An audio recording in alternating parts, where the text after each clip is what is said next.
Assalamualaikum dan salam satu Malaysia. Anda bersama saya Alia Jasmine menerusi Best 510 edisi 5 petang 7 Januari 2015. Pasukan mencari dan menyelamat berjaya menemui ekor pesawat AirAsia Indonesia di Laut Jawa hari ini. Perkara itu disahkan Badan Mencari dan Menyelamat Nasional Basarnas. Dalam pada itu, 2 lagi mayat penumpang QZ8501 itu dibawa dari Penghalan Bun ke Surabaya untuk dikenal pasti identitinya. Keseluruhannya, 39 mayat sudah ditemui sejak operasi pencarian 162 penumpang dan anak kapal tragedi 28 Disember itu dimulakan.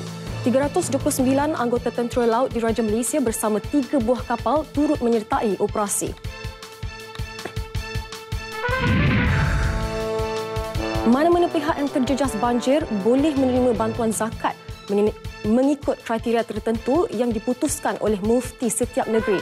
Menurut Ketua Pengarah JAKIM, Dato' Osman Mustafa, selain golongan miskin atau asnaf yang terjejas, penduduk lain juga boleh menerima zakat jika diletakkan di bawah kategori Al-Gharimin, iaitu mereka yang berhak menerima zakat.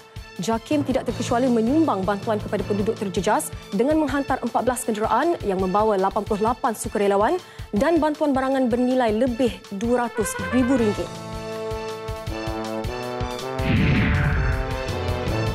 Mahkamah Persekutuan menetapkan 13 Januari ini bagi keputusan rayuan pembebasan Chief Inspector Azila Hadri dan Kopral Sirul Azhar Umar daripada sabitan dan hukuman gantung atas tuduhan membunuh wanita Mongolia Altantuya Sharibu 9 tahun lalu.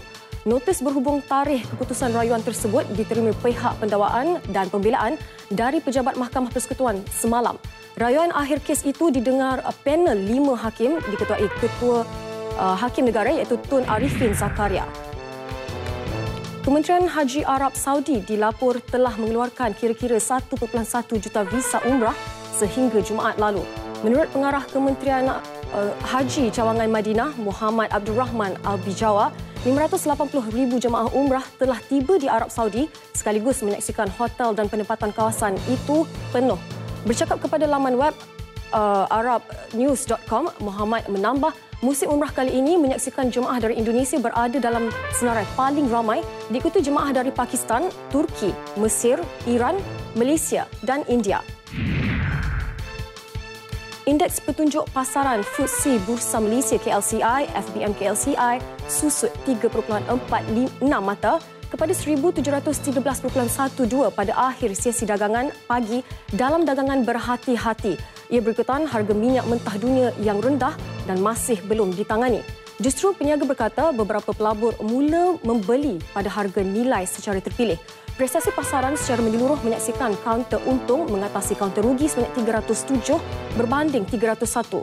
271 kaunter tidak berubah, 860 tidak diniagakan dan 9 yang lain digantung.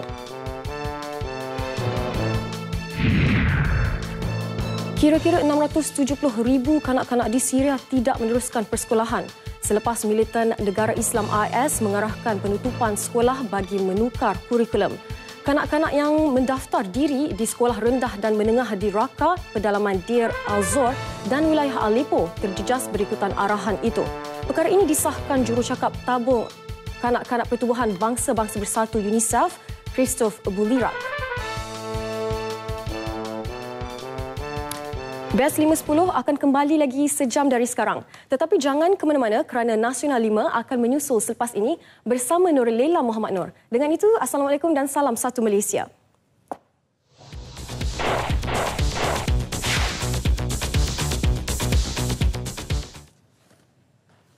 Bila saudara, ini Nasional 5 dan antara fokus utama 7 Januari.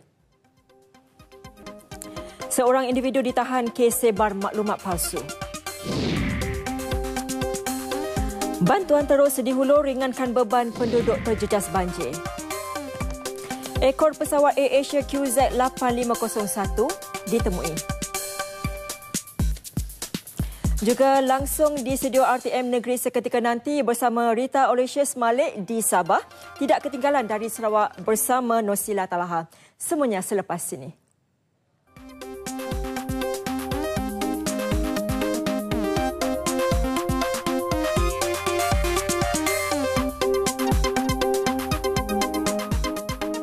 Baiklah saudara, kami mulakan Nasional 5 dengan laporan pertama ini. Polis Kelantan menahan seorang lelaki bagi membantu siasatan kes penyebaran maklumat palsu yang menjadi viral di laman sosial ketika musim banjir lalu. Ketua Polis Kelantan, Datuk Mazlan Lazim berkata, suspek berusia 37 tahun yang bekerja sebagai juruteknik di sebuah syarikat swasta itu ditahan sepasukan anggota polis unit jenayah komersial Ibu Pejabat Polis Kontingen IPK Kelantan di sebuah rumah di Kuantan, Pahang. Suspek disyaki dengan sengaja memuat naik entry palsu dalam laman Facebook. Berhubung dakwaan, kononnya pihak penguat kuasa dan pasukan penyelamat menyekat kemasukan sebuah badan NGO yang ingin menyalur bantuan kepada penduduk terjejas banjir 27 Disember lalu. Suspek kini direman 3 hari hingga Jumaat ini dan kes disiasat di bawah Seksyen 233 Akta Komunikasi dan Multimedia 1998. Begini mengambil sepatan dalam mangsa menjadi masalah. Mangsa banjir, banyak masalah berlaku pada mereka. Mereka membuat mengambil sepatan untuk kepentingan diri mereka ni untuk menyebarkan maklumat palsu yang berbau fitnah. Maklumat yang dipalsukan. Datuk Mazlan menyatakan demikian dalam sidang media di IPK Kelantan, Kota Baru. Dalam perkembangan sama, Datuk Mazlan turut mendedahkan polis turut mengenal pasti seorang lagi suspek yang didakwa melakukan perbuatan serupa namun menggunakan aplikasi WhatsApp. Suspek berusia lingkungan 30-an berasal dari utara itu dipercayai menyebarkan maklumat berbau fitnah berhubung kewujudan 20 mayat bergelimpangan di Gucil, Kuala Krai. Kebanyakan negeri terjejas banjir sudah pulih, cuma di beberapa negeri iaitu Pahang, Kelantan dan juga Perak. Walau bagaimanapun jumlah penduduk terjejas banjir di negeri itu berkurangan kepada 26,929 orang berbanding 27,108 orang pagi tadi. Di Pahang, jumlah penduduk terjejas di 94 pusat pemindahan di 6 daerah tidak berubah, iaitu 18,171 orang sama seperti malam tadi. Menurut jurucakap Bilik Gerakan Banjir Ibu Pejabat Polis Kontingen Pahang, daerah Pekan menempatkan mangsa paling ramai, iaitu 9,961 orang. Ini diikuti Temerloh 3,010 orang, Maran 2,779 orang, Kuantan 1,127 orang, Bera 731 orang dan Jerantut 563 orang.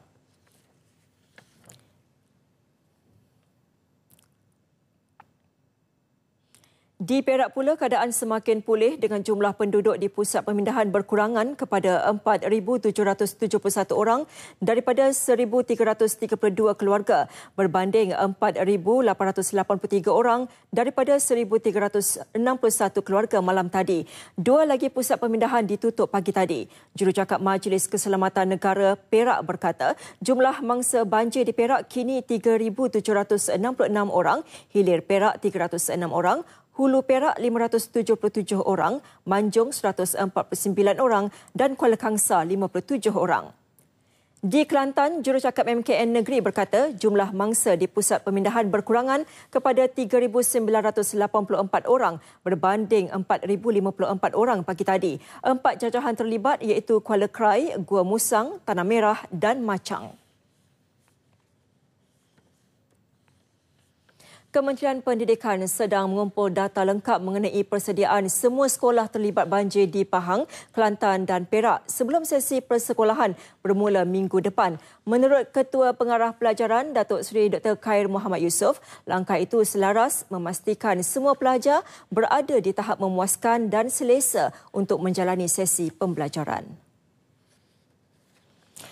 Tambah beliau, setakat ini kementerian ada mendapat maklumat beberapa sekolah yang masih belum bersedia untuk dibuka. Datuk Seri Dr. Khair berkata laporan penuh akan diserahkan kepada Timbalan Perdana Menteri Tan Sri Muhyiddin Yassin dalam waktu terdekat. Berdasarkan tinjauan ke 7 sekolah kritikal di Terengganu, pihak Kementerian Pendidikan yakin semua sekolah di negeri itu dapat dibuka semula pada Ahad ini. Datuk Seri Dr. Khair bercakap kepada media di Terengganu. Meskipun Terengganu turut terjejas banjir sehingga mencatat lebih 25,000 penduduk dipindahkan, namun itu bukan penghalang membantu negeri jiran. Kerajaan negeri akan menghantar 1,000 sukarelawan daripada UMNO Negeri, Badan Bukan Kerajaan dan belia ke daerah Machang dan Dabung dekat Kuala Krai. Menteri Besar Datuk Ahmad Razif Abdul Rahman menjelaskan kesemua sukarelawan akan bertolak esok sehingga Sabtu ke lokasi terpilih. Sekolah, masjid, surau dan rumah guru akan dibersihkan dengan segala peralatan dibawa dari Terengganu bersama 4 buah lori syarikat air Terengganu 1 bagi kegunaan sepanjang 3 hari berada di Kelantan. Pihaknya juga akan menyumbang pakaian sembahyang, tilam dan set penjagaan diri kepada 3,500 penduduk di Machang dan Dabung. Namun fokus utama kerajaan negeri ke lokasi terjejas, terutama di Dabung, adalah bagi membina rumah transit.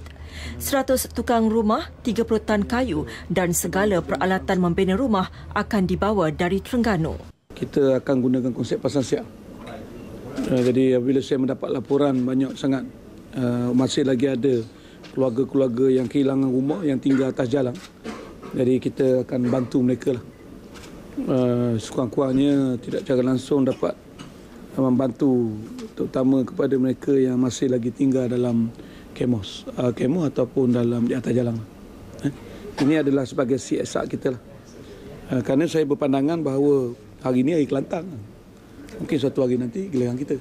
Datuk Ahmad Razif ditemui selepas Majlis Angkat Sumpah Datuk Bandar Majlis Bandaraya Kuala Terengganu yang baru, Muhammad Kamil Osman, di Wisma Darul Iman Kuala Terengganu. Beliau turut merakamkan penghargaan kepada beberapa syarikat pembinaan yang turut menghantar pekerja bagi membina rumah transit. Dalam perkembangan lain, bonus 6,635 penjawat awam negeri akan dibayar pada 15 Januari ini dengan nilai setengah bulan gaji atau minimum RM500 melibatkan kos RM7.4 juta. Pada majlis sama, Menteri Besar Datuk Ahmad Razif Abdul Rahman memaklumkan pihaknya akan menyediakan laporan dokumentasi mengenai pengurusan banjir daerah Kemaman. Dokumen akan disediakan pada awal Februari ini sebaik mendapat laporan penuh mengenainya. Kerajaan negeri mendapat mandat daripada Perdana Menteri untuk menyediakan dokumentasi berkenaan. Ini perlu untuk dijadikan model ikutan kepada negeri-negeri terlibat banjir pada masa akan datang. Perdana Menteri yang melawat Kemaman baru-baru ini memuji pengurusan banjir di daerah itu yang disifatkan berada pada tahap terbaik, merangkumi pelbagai aspek bantuan terutama dari segi prosedur operasi standard yang diselaraskan dengan baik. Kementerian Pertanian dan Industri Asas Tani sedang mengumpul maklumat bagi mengenal pasti kerugian dialami golongan petani dan peternak akibat bencana banjir yang melanda beberapa negeri. Dan berdasarkan maklumat tersebut, bantuan berbentuk sagu hati akan diberi kepada mereka yang terjejas.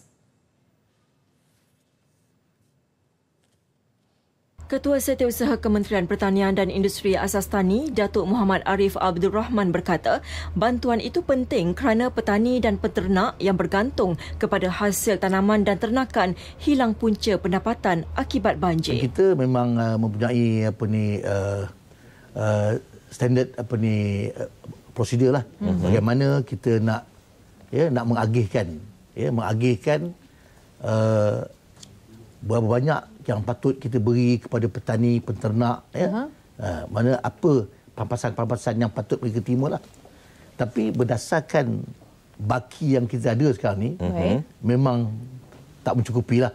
Jadi kementerian bersama-sama dengan yang berhormat, Menteri, rasanya kita sedang menyediakan kertas Jemaah Menteri untuk meminta kalau dapat ditambah supaya kita dapat membantu memberikan saguati ataupun pampasan juga kepada petani-petani yang terlibat. Dan bagi memastikan bekalan makanan di pasaran mencukupi, aktiviti pengeksportan makanan seperti ikan dikurangkan bertujuan menampung keperluan tempatan. Sekiranya perlu, Malaysia akan turut mengimport dari negara luar untuk menampung keperluan makanan dalam negara.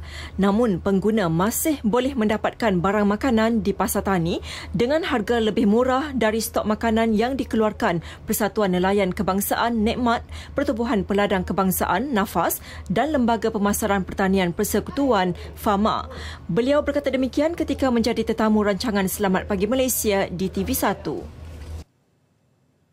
Dalam pada itu, Pejabat Perdagangan Dalam Negeri, Koperasi dan Kepenggunaan PPDNKK Terengganu akan memperluas operasi pemantauan di pasar serta bazar di seluruh negeri itu selepas musim banjir. Pemantauan bertujuan memastikan peniaga tidak mengambil kesempatan untuk menaikkan harga barangan selepas musibah melanda. Operasi pemantauan diketuai Pegawai PPDNKK Faizal Husin bersama 12 anggota di sekitar Pasar Kuala Terengganu. Namun setakat ini peniaga didapati masih mematuhi peraturan yang ditetapkan. Pihaknya juga belum menerima aduan berhubung kekurangan bahan mentah walaupun permintaan tinggi. Hasil tinjauan mendapati peniaga masih mengekalkan harga yang sama seperti tahun lalu dengan daging dijual dengan harga RM26 sekilogram manakala ayam dijual dengan harga RM7.50 sekilogram. Operasi pemantauan di Pasar Payang, Pasar Bukit Kecil dan Pasar Cabang 3 itu turut menyaksikan 5 peniaga dikenakan tindakan atas kesalahan di bawah Akta Timbang dan Sukat kerana penimbang tamat tempoh. Tempoh kutipan bayaran balik pembiayaan pinjaman Amanah Ikhtiar Malaysia AIM di seluruh negara bagi penduduk terjejas banjir ditangguhkan sehingga keadaan pulih. Perkara itu dinyatakan pengerusi lembaga AIM Dr. Zubir Harun pada majlis penyerahan misi bantuan mangsa banjir di Pejabat AIM Cawangan Pasir Pekan. Penjadualan bayaran balik juga akan disusun semula supaya peminjam tidak tertekan kerana kebanyakan sahabat terdiri daripada golongan miskin termasuk kehilangan tempat tinggal dan juga punca rezeki. Katanya untuk membaik pulih dan kerja-kerja pembersihan rumah atau kedai memerlukan kos antara RM3 hingga RM5,000. Tidak mulakan perniagaan. So apabila mereka dapat mulakan perniagaan, sekali lagi AIM akan bagi kelegaan dalam tempoh tertentu. Selepas mereka mula perniagaan, ada pendapatan mereka masuk, kita akan menyusun semula jadual pembayaran mereka. Di Kelantan, 70 hingga 75% sahabat peminjam AIM terjejas banjir dengan anggaran 31,000 orang di wilayah Kelantan Utara dan Kelantan Selatan. AIM turut memberi sumbangan sebanyak RM1 juta kepada peminjam di negeri-negeri terlibat banjir. Bantuan dalam bentuk keperluan asas dan wang tunai RM200 seorang. Sementara itu, bagi sahabat AIM, tiada apa yang dapat diungkapkan selain rasa syukur di atas keprihatinan pihak AIM kepada mereka. Boleh nyawa. Jangka moncik nak jual pula bila? Kalau bulan 2 tu baru lega sikitlah baru. Tapi tanah berseluk lagi kan. Syukurlah. Legalah dia tu. Maksudnya ada ruang. Untuk cari semula tu. Moga nak nani ni kena modal dulu. Nak bajet tanah, nak beli benih, nak beli baju tu. Masa syukurlah kata. Bolehlah kita kata kita boleh cari dah lagi. Boleh nak tapuk-tapuk lah. Itu kan. Dah moga kita dah susah lagi. Jadi kita kata syukur alhamdulillah lah. Dah lebih peluang gitu juga kata. Program Masih Ada Yang Sayang Felda wilayah Terengganu sedikit sebanyak meringankan beban penduduk terjejas banjir di Kelantan. Konvoi bermula dari Pejabat Wilayah Felda Tepuh Kuala Terengganu melibatkan 65 pacuan 4 roda, 25 buah perdua kembara dan 10 buah lori syarat muatan bantuan.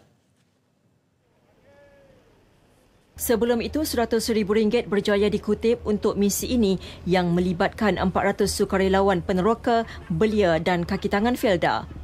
Kita telah bersiap sedia dengan lebih awal. Kita telah packing mengikut dalam plastik bag dan kita memang fokus kita ke setiap rumah yang akan ada di setiap tempat yang telah kita tentukan untuk memastikan segala sumbangan yang kita beri ini sampai terus kepada mangsa banjir yang sebenar. Muhammad Helmi Fakzan memberitahu media sebelum pelepasan konvoi di Kuala Terengganu. Antara bantuan yang dibawa ialah makanan, kain pelekat dan telekung. Lokasi bantuan pula di beberapa kampung terpilih di jajahan Tanah Merah, Kuala Krai dan Tumpat. Sebelum ini, Felda Terengganu sudah melaksanakan misi bantuan di beberapa buah rancangannya yang turut terlibat dengan banjir, termasuk di Seberang Tayo, Kemaman dan Tenang Besut. Rakyat Kelantan tidak bersendirian melalui kesusahan hidup akibat ditimpa musibah bencana banjir. Kesedihan mereka dikongsi seluruh rakyat Malaysia yang terus tampil menghulur pelbagai bentuk bantuan. Kaki tangan Terengganu FM antara yang prihatin tampil mengumpul dana dan barangan keperluan. Laporannya bersama Nur Yusof. Misi Kemanusiaan Terengganu FM diketuai Pengarah Penyiaran Negeri Azizah Yusof yang turut disertai para penyiar stesen itu. Beberapa syarikat swasta turut tampil memberikan kerjasama. Hanya dalam tempoh singkat, tim ini berjaya mengumpul pelbagai barangan keperluan harian untuk diagihkan terus kepada penduduk yang terjejas banjir. Antara barangan yang diagihkan seperti lilin, tuala, peralatan mencuci, lampin pakai buang, ubat gigi dan pakaian serta barangan keperluan harian yang lain. Dalam misi bantuan tersebut, lokasi pertama yang dituju antaranya penempatan Kampung Sat, Tanah Merah yang dihuni kira-kira hampir 500 penduduk antara kawasan yang paling teruk terjejas banjir. Kusia Baharu, Soko dan Kerala juga Pantai Mek Mas di PCB turut dilawati. Lokasi kampung-kampung ini yang hanya beberapa meter dari Sungai Kelantan menyebabkan ia mudah terdedah kepada rompuan air sungai yang melimpah tebing. Ketika tim ini singgah di lokasi berkenaan, penduduk sempat menceritakan sangat-sangat getir ketika kemuncak musibah banjir berkenaan 24 Disember lalu. Aras air sungai utama yang naik begitu cepat, kira-kira 0.01 meter setiap jam menyaksikan hampir keseluruhan rumah penduduk ditenggelami banjir antara 3 hingga 5 meter. Hampir semua peralatan dan perkakas rumah musnah sama sekali dan banyak kediaman penduduk bukan saja runtuh, malah dihanyutkan banjir. Lebih terhimpit bagi mereka dari keluarga miskin. Bagi yang punya bilangan anak yang ramai, musim persekolahan yang bakal dibuka tambah memeritkan. Kalau kira orang orang gaji kat apa sih lagi kata apa tahu kita siap tengok dia pun kita pun susah juga. Tapi kita boleh tolong kadang kita mampu kita royak pakcik. Apa orang tak cara apa ni macam tak cara terlepas. Ni mujur ada keperluan pakcik betul ni RTM hari ni saya sendiri panggil pakcik mari tengok modal saya ni. Royakkan dia dai lagi pada orang lain ni. Pakcik mari tu kira rumah ada ni. Tak boleh nak duduk dah kata bukan rumah dah kata. Kalau boleh minta bantu weh tak apalah pakcik weh. Saya sial tengok podar saya. Baju sekolah Bang. Tak ada. Tak ada. Baju sekolah di mana habis? Ada hok buruk-buruk. Hok baru pun banyak hai. Ya. Nak beli tak ada. Nak beli tak ada piti lagi lah. Ndok lo ni nak kau api dengan air kalau bolehnya. Makan tu tak apa, susah pun tak apa. Tupen. Tupen orang kan nak dago. Tahun 97 hari tu dah saya ingatnya. Dia naik air tu masa tu 5.1 dah lepas poso. Hari Senin dah naik. Tahun 97 dulu. Sekarang ni kita tidak yakin support tu. Akan berlaku lah. Akan berlaku. Tiba-tibanya berlaku melebihi ni boleh kata ke tsunami ni sama bersih apa sak gitulah boleh katanya.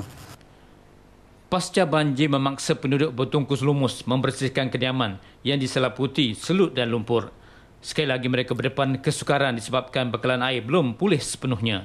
Namun kehadiran tim Terengganu FM dan banyak lagi pertubuhan dan NGO yang lain sekurang-kurangnya mengurangkan beban dan melapangkan dada mereka. Nur Yusof, RTM. Bagi penduduk terjejas banjir di Perak, kerajaan negeri sedang dalam perbincangan dengan kerajaan persekutuan untuk memutuskan jumlah bantuan wang tunai yang akan diberikan kepada penduduk terjejas. Still working on the exact amount. As per now, we are still working with the federal government because we were informed that the federal government is also looking into it. Beliau berkata demikian pada majlis penyerahan bantuan banjir oleh Pengerusi Biro Kebajikan UMNO Malaysia, Datuk Seri Abdul Aziz Abdul Rahim. Jelasnya hanya penduduk terjejas dan berdaftar sahaja yang layak menerima bantuan dan sumbangan tersebut. Bantuan pasca banjir daripada Biro Kebajikan UMNO Malaysia merangkumi keperluan asas seperti tilam, dapur dan tong gas sebanyak 3,500 unit. Hari ini kita hantar dapur, tilam, bantal 2 biji setiap keluarga, tong gas yang kita bagi 3,500 for today. Jadi kalau ada apa-apa bantuan bekalan yang lain, kita akan bincang. Yang Amat Berhormat Perdana Menteri akan arah saya dan arah Yang Amat Berhormat Menteri Besar untuk teruskan.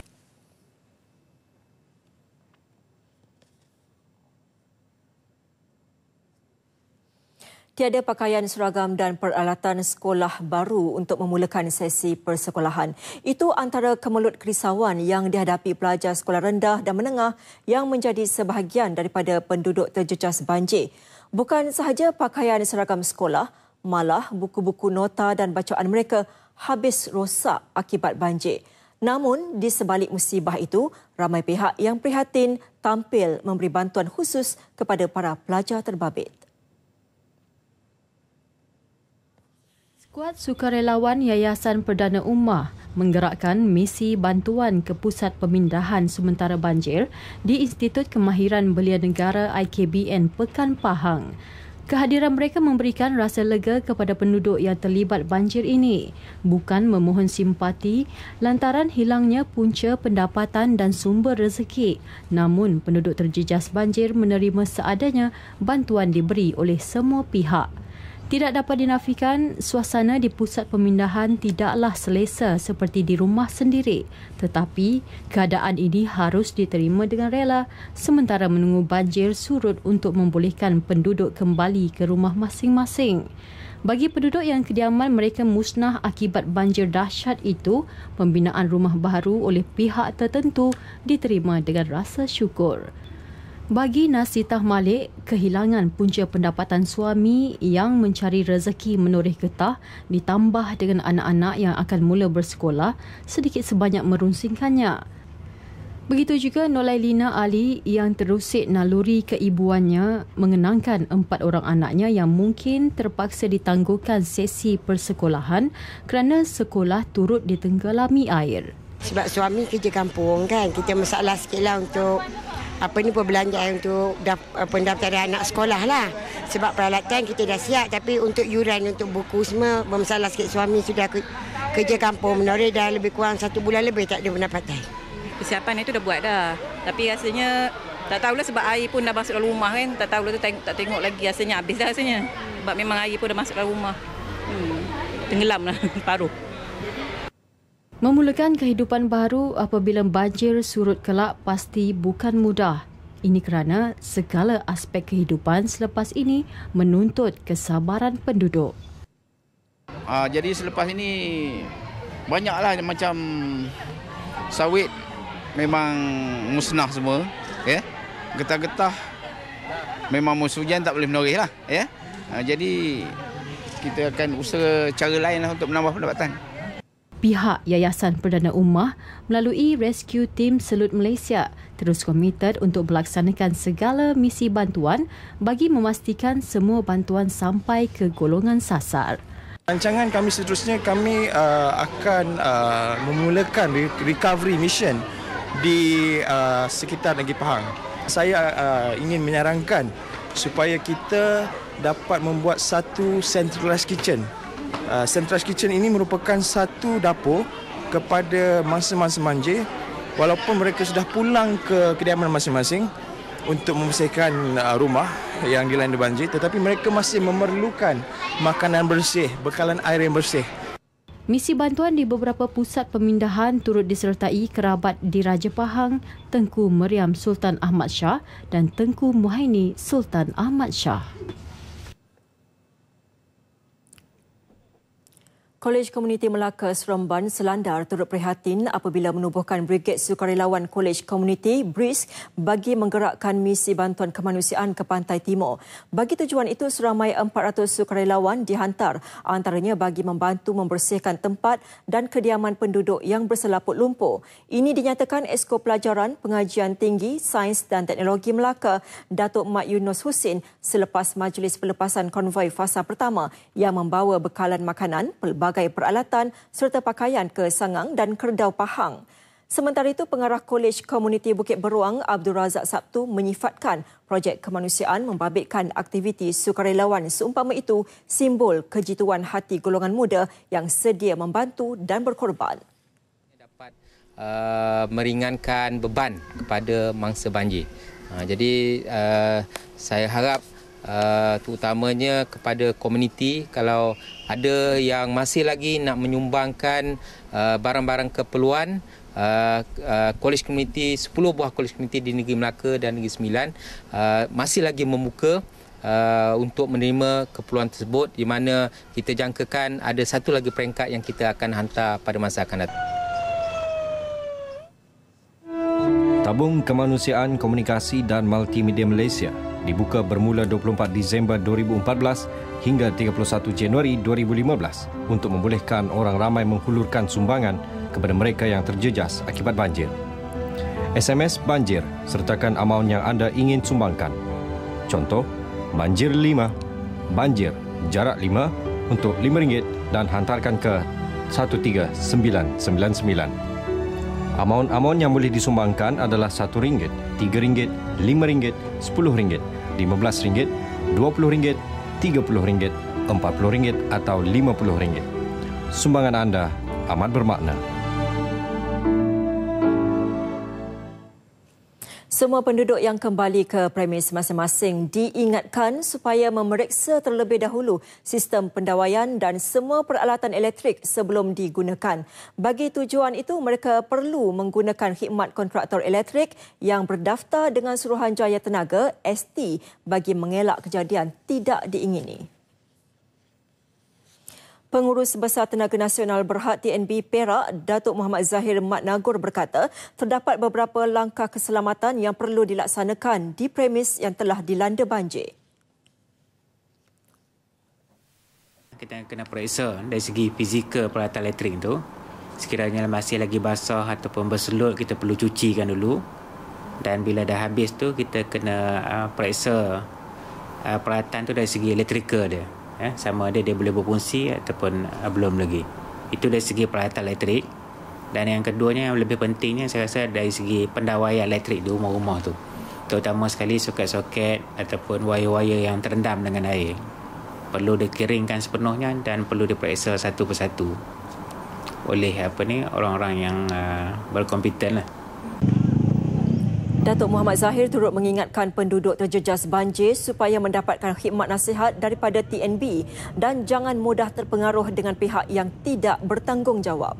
Sekiranya ada pihak-pihak tertentu yang cuba mengambil kesempatan untuk memeriksa pendawaian elektrik ataupun mengenakan cas-cas yang tinggi untuk pemeriksaan elektrik, sila maklumkan kepada pihak Suruhanjaya Tenaga ataupun maklumkan pada TNB untuk kita tindakan selanjutnya. Dalam proses pemeriksaan, segala kos pemeriksaan di pendawaian elektrik di rumah-rumah penduduk terjejas banjir ditanggung oleh pihak TNB. Sementara itu, Ketua Pengarah Jabatan Kemajuan Islam Malaysia JAKIM, Datuk Uthman Mustafa menjelaskan kesemua penduduk terjejas banjir layak menerima bantuan zakat. Pemberian boleh dilakukan mengikut kriteria tertentu yang diputuskan oleh mufti di setiap negeri. Beliau berkata selain golongan miskin atau asnaf yang terjejas akibat banjir, mereka yang lain juga boleh menerima zakat jika diletakkan di bawah kategori Al-Gharimin yang juga berhak menerima zakat. Beberapa negeri sebelum ini turut mempunyai peruntukan dan pembahagian zakat bagi kategori berkenaan. Kategori itu antaranya khusus untuk golongan miskin, berdepan musibah dan masalah yang bertimpa-timpa. Perdana Menteri Datuk Seri Najib Tun Razak hari ini kembali bertugas dengan mempengerusikan mesyuarat Kabinet selepas bercuti rehat kerana terkena jangkitan bakteria E. coli.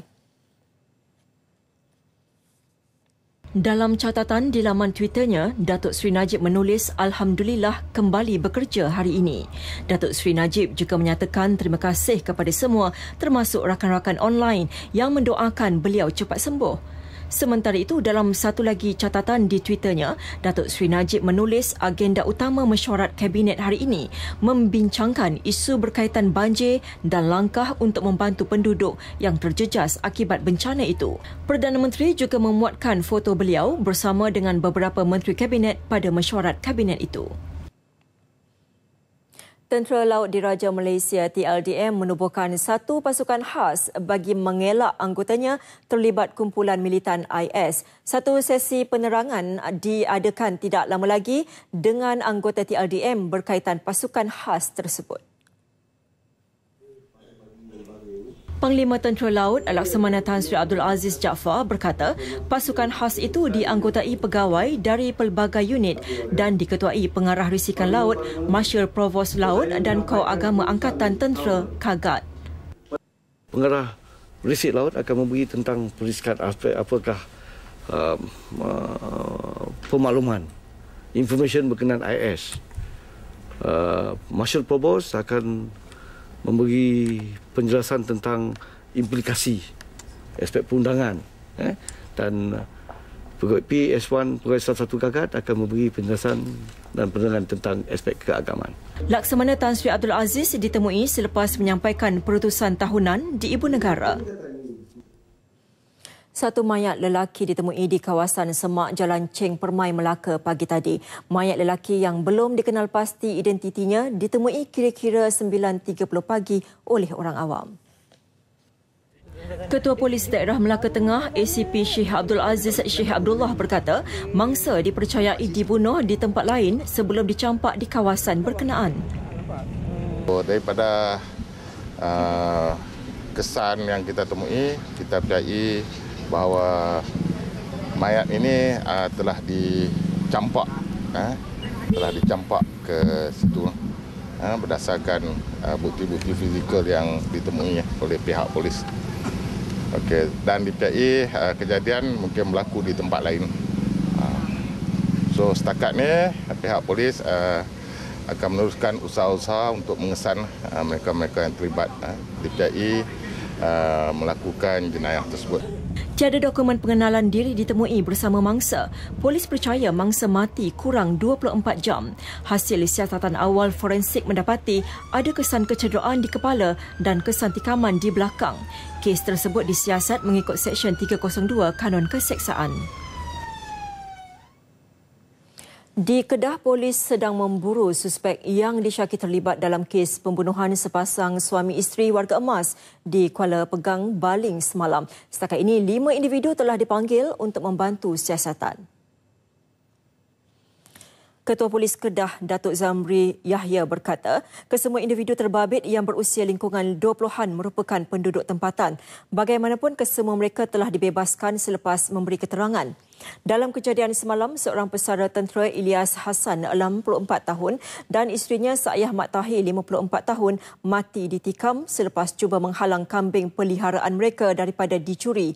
Mayat Ilyas ditemui di luar rumahnya dengan 2 kesan tikaman pada badan, sementara isterinya ditemui dengan kesan 1 tikaman di ruang dapur. Difahamkan 2 daripada 15 ekor kambing milik mangsa telah dilarikan suspek.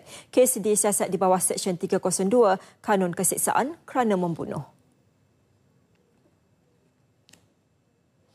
Badan Mencari dan Menyelamat Nasional Basarnas hari ini mengesahkan objek yang ditemui oleh kapal pencari dan penyelamat geosurvey adalah bahagian ekor pesawat AirAsia Indonesia QZ8501 yang terhempas di Laut Jawa pada 28 Disember lalu. Bagian ekor sudah ditemukan dan confirm dan bukan pada titik yang kemarin digonjang-ganjingkan di media. Namun pihaknya tidak dapat mengesahkan sama ada kotak hitam pesawat masih berada di posisi asal atau sebaliknya. Bahagian ekor pesawat adalah posisi di mana kotak hitam dan perakam penerbangan dipasang pada setiap pesawat Airbus A320-200. Kita menemukan sudah 12 objek total dari yang pertama. Jam 5 pagi, Bambang Soliestio turut mengesahkan tiada mangsa terbaru ditemui. Setakat ini, Basarnas berjaya mengeluarkan 39 mayat penumpang dari lokasi nahas. Identiti 16 daripadanya telah dikenal pasti, sementara 23 mayat mangsa masih dalam proses pengecaman. Dalam pada itu, operasi mencari dan menyelamat diteruskan di sekitar kawasan jangkaan lokasi pesawat dengan sasaran bahagian timur Laut Jawa. Lebih 40 kapal dan 20 helikopter telah dikerahkan dan memberi tumpuan untuk mencari lokasi sebenar bangkai pesawat dan juga kotak hitam. Sementara itu, Tentera Laut Diraja Malaysia TLDM menggantikan 2 kapalnya yang terlibat misi mencari dan menyelamat pesawat AirAsia Indonesia QZ8501. Ini bagi memastikan fokus setiap pegawai terlibat berada di tahap optimum. Menurut Panglima Tentera Laut Laksamana Tan Sri Abdul Aziz Jaafar, KD Pahang dan KD Lekir mula pulang ke tanah air kemarin. Ia diganti dengan kapal KD Perak dan KD Kasturi, manakala KD Lekir kekal di lokasi operasi. Aset terlibat operasi yang digerakkan TLDM berjumlah 5 kapal dengan kekuatan 329 pegawai. Laksamana Tan Sri Abdul Aziz mengesahkan TLDM akan terus terlibat selagi ada keperluan. Sehingga mereka berpuas hati bahawa there will not be any more bodies to be recovered. And sehingga mereka menyatakan aset luar negara tidak ada keperluan lain. Sehingga kini sebanyak 8 mayat penumpang pesawat telah ditemui pegawai TLDM. Pasukan itu bekerjasama dengan angkatan tentera pelbagai negara termasuk Amerika Syarikat, Jepun dan China membabitkan 31 buah kapal.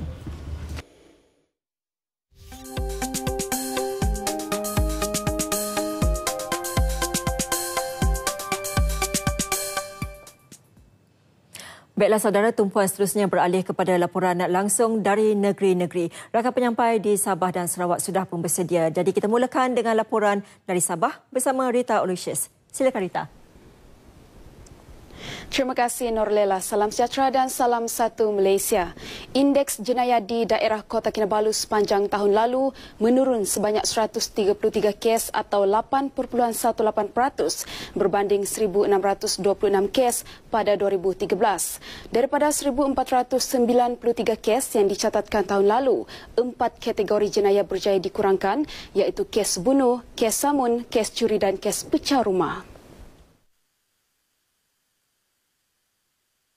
Dalam sidang media di Kota Kinabalu, Ketua Polis Daerah Kota Kinabalu ACPM Chandra bagaimanapun berkata kes curi motosikal meningkat 44 kes atau 14.8% kepada 341 kes tahun lalu berbanding hanya 297 kes pada tahun 2013.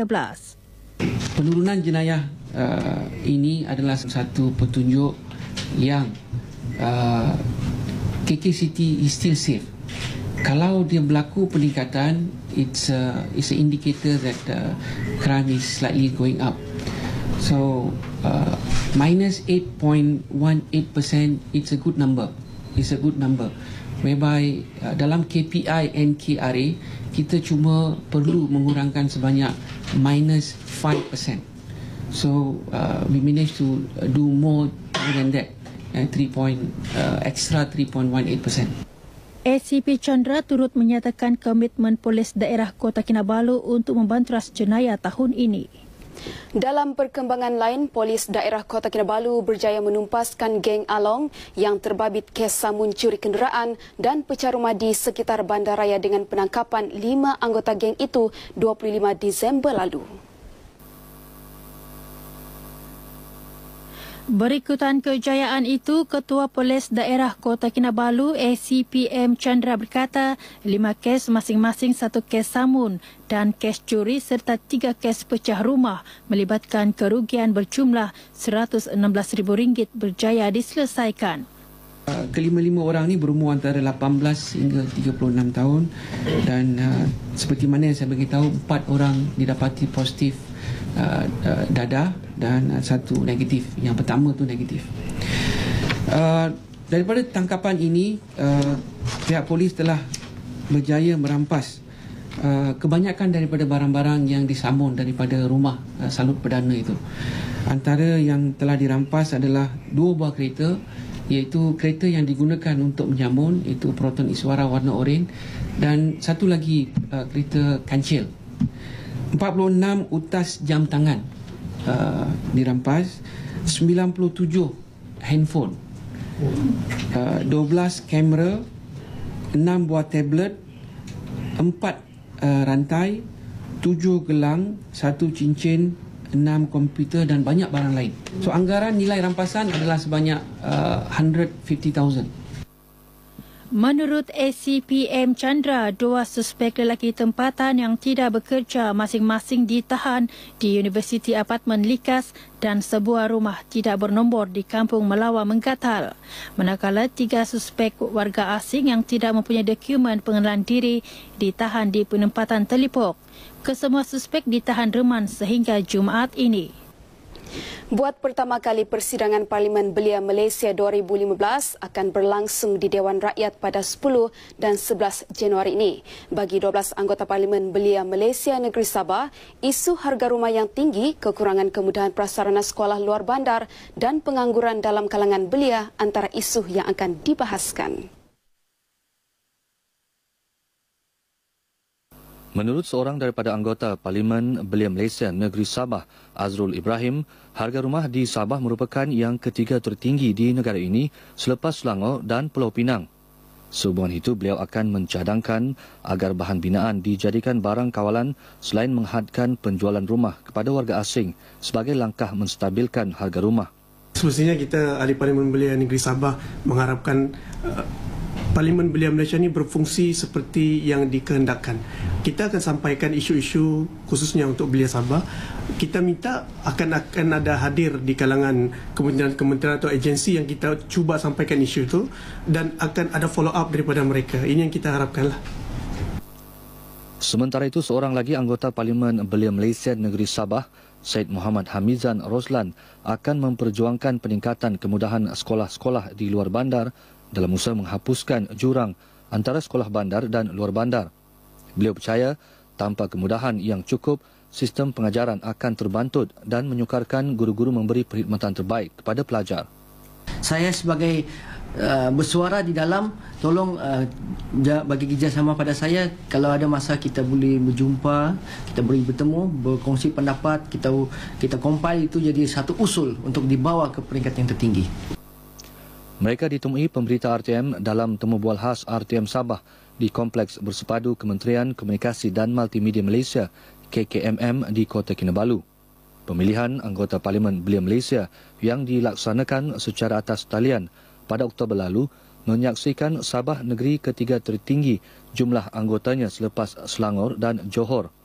Parlimen Belia Malaysia 2015 yang akan mula bersidang pada Sabtu dan Ahad ini akan menjadi medan terbaik bagi semua anggota Parlimen Belia menyuarakan cadangan dan menentukan hala tuju serta masa depan negara. Sekian bahan berita dari Sabah petang ini. Seterusnya kita beralih kepada rakan penyampai Norsila di Sarawak. Silakan.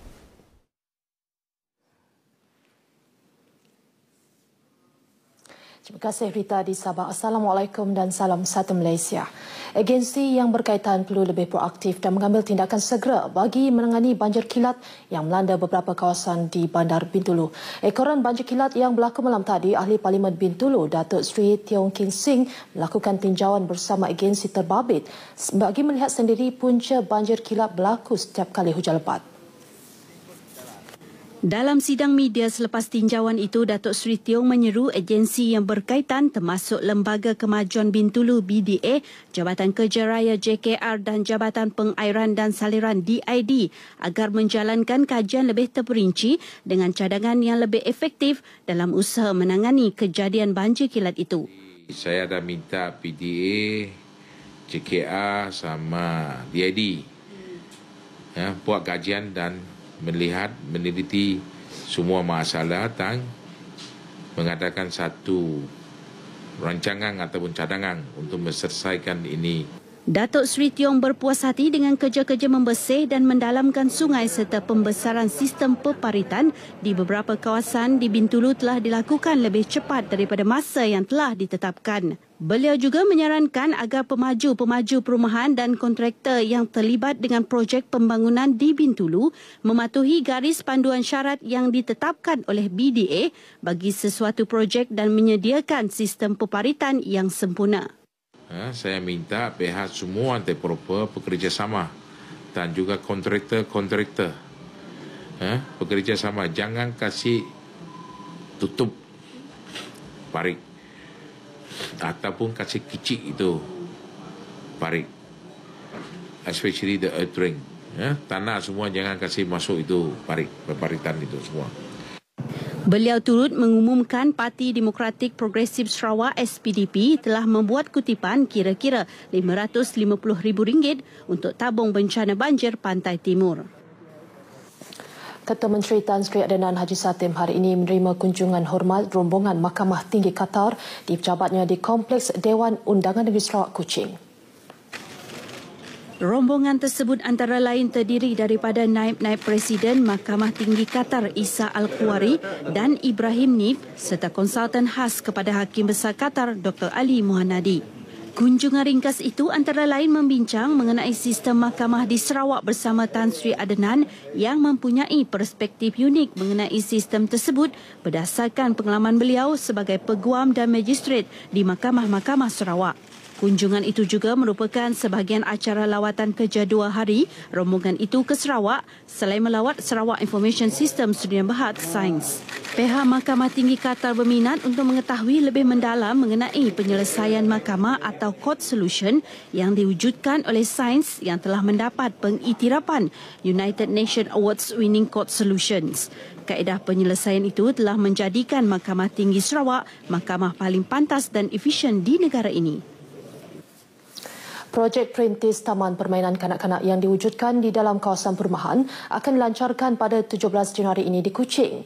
Menteri Kebajikan Wanita dan Pembangunan Keluarga Datuk Fatimah Abdullah berkata, projek perintis di Taman Desa Guru, Jalan Sultan Tengah ini dibangun hasil kerjasama pelbagai pihak termasuk Dewan Bandaraya Kuching Utara dan penyumbang dana Harwood Timbers Berhad dengan kos sekitar RM145,000. Taman Permainan Kanak-Kanak Desa Guru ini diwujudkan hasil perbincangan sesi dialog dengan Ketua Menteri semasa sambutan Hari Wanita tahun lepas di samping menerap beri pentingnya masa bermain untuk kanak-kanak semasa proses pembesaran. Bercakap kepada media di Kuching, Menteri itu menjelaskan hak milik taman itu akan diserahkan kepada penduduk Taman Desa Guru dan pihak penyumbang dana akan melakukan penyelenggaraan secara percuma untuk 5 tahun. Taman itu akan menyediakan kemudahan permainan seperti tank-tank, spring riders, jongkang-jongkit dan gelonso. Taman Perumahan Desa Guru dipilih untuk projek perintis ini berikutan tahap persefahaman dan keakraban penduduk taman yang mempunyai 60 buah rumah itu. Taman permainan itu akan dilancarkan oleh Menteri Perumahan Datuk Amar Abang Johari Tun Openg akan dijadikan model bagi pewujudan lebih banyak taman permainan kanak-kanak di kawasan perumahan lain. Kegiatan dan rancangan melibatkan golongan remaja antara fokus yang diutamakan dalam Majlis Agenda Dewan Bandaraya Kuching Utara DBKU 2015. Menurut Datuk Bandar DBKU, Datuk Haji Abang Abdul Wahab Haji Abang Julai, melalui program Remajaku, pelbagai aktiviti telah dirancang oleh pihaknya untuk melibatkan golongan ini dalam acara anjuran DBKU tahun ini. Selain program melibatkan remaja, agenda kali ini turut memfokuskan kepada penerapan nilai integriti dalam kalangan warga kerja di BKU dengan pelancaran lencana integriti di BKU. Kedua-dua program tersebut akan dilancarkan oleh Ketua Menteri Datuk Patinggi Tan Sri Haji Adenan Satim pada Majlis Perasmian Agenda di BKU 2015 yang bakal berlangsung Sabtu ini di tempat letak kereta Sukmaria di Putrajaya, Kuching. Datuk Abang Abdul Wahab memberitahu demikian di Perhimpunan Bulanan di BKU di Bukit Siol, Kuching. Pelbagai aktiviti disediakan kepada pengunjung ke agenda di BKU tahun ini, termasuk Bandarayaku Berselawat, tayangan wayang agenda, pentas rakyat, sukan dan rekreasi, expo dan pameran dari agensi Jabatan Kerajaan, flea market, termasuk cabutan tiket bertuah yang menawarkan sebuah motosikal Kawasaki sebagai hadiah utama. Terdahulu, Datuk Abang Wahab menyerahkan bantuan sewa rumah berjumlah RM1,488 kepada 5 wakil isi rumah bagi membantu meringankan beban kewangan keluarga berpendapatan rendah dalam kawasan tadbirannya. Paparan itu mengakhiri sumbangan Sarawak untuk Nasional 5 petang ini. Kementerian Perdagangan Dalam Negeri, Koperasi dan Kepenggunaan KPDN KK Johor menafikan dakwaan bekalan barangan keperluan di negeri itu mengalami kekurangan. Walaupun berlaku pembelian secara mendadak di peringkat runcit dan pemborong untuk disalurkan kepada negeri-negeri terjejas banjir, tetapi bekalan tidak terjejas. Bagi memastikan bekalan sentiasa mencukupi, KPDNKK Negeri turut meminta pengedar utama dan pengilang untuk mengedarkan bekalan dengan kadar segera. Sehingga kini bekalan keperluan seperti minyak masak, gula dan tepung gandum mencukupi di negeri berkenaan. Laporan terkini kita dapati semua peringkat mempunyai bekalan gula, minyak masak dan tepung gandum lah sehingga pagi ini lah. Dan pemantauan rapi sedang dilakukan setiap hari bagi memastikan Johor tidak mengalami gangguan bekalan secara mengejut lah.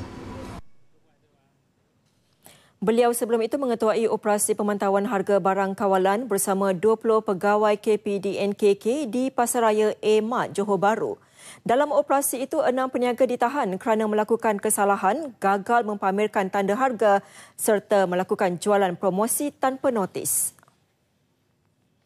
Penduduk Lintang Kota Permai, Taman Kota Permai, Bukit Mertajam menggesa Majlis Perbandaran Seberang Perai MPSP mengambil tindakan segera terhadap pemaju projek perumahan teres 3 tingkat berdekatan kediaman mereka. Penduduk mendakwa sejak projek pembinaan bermula April tahun lalu, keretakan mula berlaku di lebih 10 buah rumah penduduk. Penduduk juga terpaksa berdepan masalah pencemaran habuk, debu dan bunyi bising dari tapak pembinaan. Masalah itu berlaku hampir setiap hari, termasuk gangguan isyarat televisyen dan telefon selain masalah longkang tersumbat. Aduan telah dibuat kepada pemaju, namun sehingga kini tiada jalan penyelesaian. Rumah buat elok-elok dia buat picah jadi picah.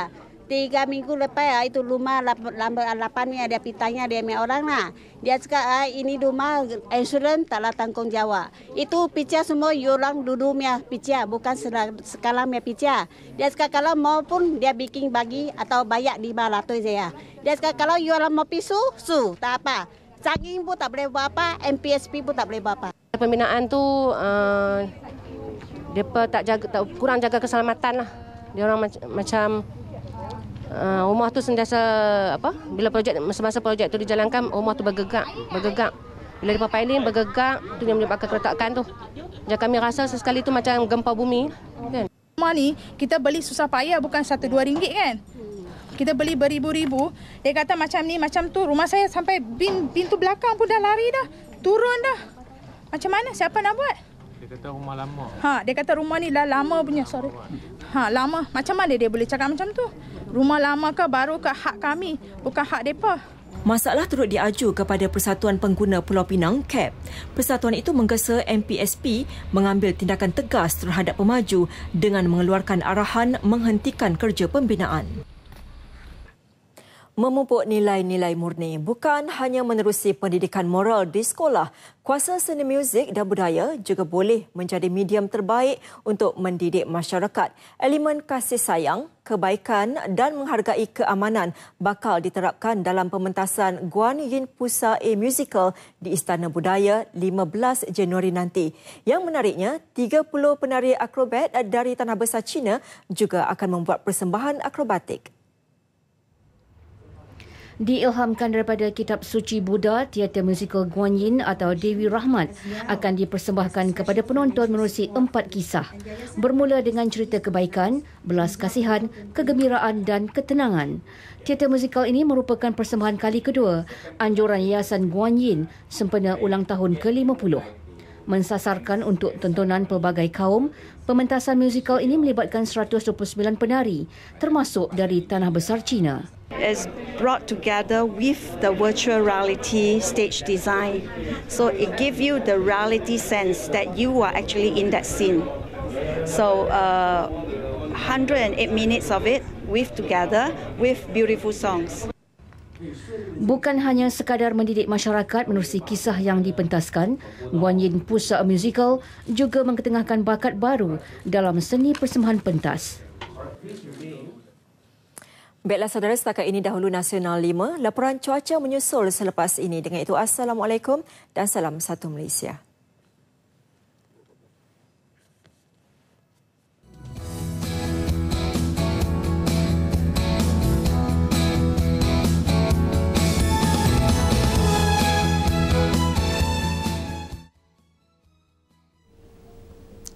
Terima kasih kepada rakan penyampai di Angkasa Puri. Assalamualaikum warahmatullahi wabarakatuh dan salam sejahtera. Pada ketika ini, Map Malaysia telah pun mengeluarkan nasihat hujan lebat peringkat kuning yang melibatkan negeri Kelantan, Terengganu, Pahang, Johor dan juga di negeri Sabah yang melibatkan bahagian Kudat, Sandakan, Pantai Barat dan juga bahagian Tawau. Nasihat hujan lebat peringkat kuning ini dijangkakan berterusan sehingga Jumaat ini 9 Januari 2015. Justru penduduk yang tinggal di kawasan berisiko banjir adalah dinasihatkan supaya sentiasa mengikuti perkembangan cuaca terkini yang dikeluarkan oleh Jabatan Meteorologi Malaysia. Berikutan tiupan angin kencang yang masih lagi berlaku di sekitar kawasan perairan Laut Cina Selatan, Met Malaysia juga masih lagi mengekalkan amaran laut kategori kedua bagi kawasan perairan yang berwarna jingga, manakala amaran laut kategori pertama melibatkan kawasan perairan Pantai Timur, kawasan perairan negeri Sabah, wilayah Persekutuan Labuan, begitu juga kawasan perairan negeri Sarawak. Amaran laut kategori pertama dan juga kedua ini dijangkakan berterusan sehingga Jumaat ini 9 Januari 2015. Kawasan perairan ini adalah terdedah kepada tiupan angin kencang dengan anggaran angin boleh mencapai sehingga 60 km sejam dan juga ketinggian ombak boleh mencapai sehingga 4.5 meter. Dan keadaan ini adalah berbahaya kepada sebarang aktiviti perkapalan dan pantai termasuk menangkap ikan dan juga perkhidmatan feri. Kita beralih pula ke perkembangan cuaca semasa bagi negeri-negeri semenanjung Malaysia. Pada ketika ini secara amnya hujan berserta ribut petir sedang berlaku di hampir keseluruhan kawasan bagi negeri-negeri sebelah pantai barat semenanjung Malaysia termasuk juga di 1-2 tempat di negeri Kelantan, Terengganu dan juga Pahang. Hujan yang sedang berlaku bagi negeri-negeri sebelah pantai barat semenanjung ini dijangkakan boleh berterusan sehingga ke lewat petang nanti. Untuk keadaan cuaca pada sebelah malamnya nanti dijangkakan hujan di 1-2 tempat masih lagi boleh berlaku melibatkan negeri-negeri sebelah pantai timur semenanjung di negeri Kelantan, Terengganu, Pahang dan juga di Johor Timur. Kita beralih pula ke perkembangan cuaca bagi negeri Sabah dan juga Sarawak. Pada petang ini juga secara amnya hujan berserta petir sedang berlaku melibatkan bahagian pedalaman di negeri Sabah. Lain-lain bahagian di negeri Sabah termasuk juga di wilayah Persekutuan Labuan pada petang ini berada dalam keadaan yang cerah. Keadaan yang sama juga dapat diperhatikan di negeri Sarawak di mana hujan berserta ribut petir pada petang ini sedang berlaku di sekitar bahagian Limbang Miri, Mukah, Bintulu, di sekitar bahagian Sibu, Kuching, Samarahan dan juga Seri Aman. Hujan yang sedang berlaku ini dijangkakan boleh berterusan sehingga ke lewat petang nanti. Menjelang pada malam nanti, Met Malaysia menjangkakan hujan di 1-2 tempat masih lagi boleh berlaku bagi kebanyakan bahagian di negeri Sabah. Begitu juga di hampir kesemua bahagian yang melibatkan di negeri Sarawak. Sekian sahaja info cuaca dari Jabatan Meteorologi Malaysia. Assalamualaikum warahmatullahi wabarakatuh dan salam sejahtera.